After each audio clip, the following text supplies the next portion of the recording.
Omulabi waffe omulungi nkwaniriza nnyo wano ku UBC TV mukadde we tukutuusizaako embeera y'obudde. Omwanjuzi nze Lubega Micheal. Akasana kakyagenda mu maaso n'okwaka mu bitundu by'eggwanga ebisinga obungi. Era bwe tutunulira ku bifaananyi ebyo ebikubiddwa ku ssemazinga wa Africa, bitulaga ng'omukuubo gw'enkuba gwongedde okuseeseetuka nga gudda mu bukiikakkono bwa ssemazinga wa Africa, ekireeseewo akasana okwaka mu bitundu by'eggwanga ebisinga obungi. Enkya ku makya tusuubirayo oluwandagirize mu bitundu ebyo ebyetoolodde ennyanja Nalubaale ne mu nnyanja Nalubaale mwennyini.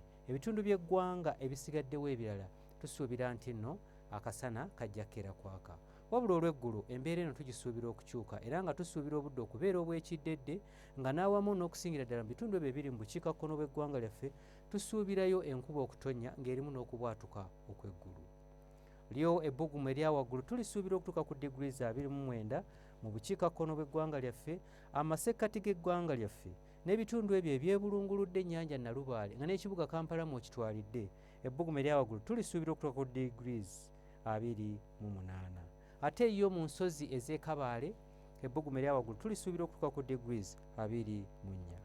Bwe tweyongerayo mu bibuga ebimu ebiri ebusukkansalo w'eggwanga lyaffe, mu Nairobi tusuubira obudde okubeera obw'ekiddedde, so nga ate mu New York, London ne Paris tusuubira omusana okwaka. Olwo yo mu Dubai tusuubira akasana okwememula nga n'ebbugumu erya waggulu ejja kutuuka ku degrees 43. Ebyo bye tukujjidde mu kitongole ky'eggwanga ekivunaanyizibwa ku mbeera y'obudde wano ku UBC TV, n'olunaku lw'enkya tulindire mu budde bwe bumu. Nze Lubega Micheal.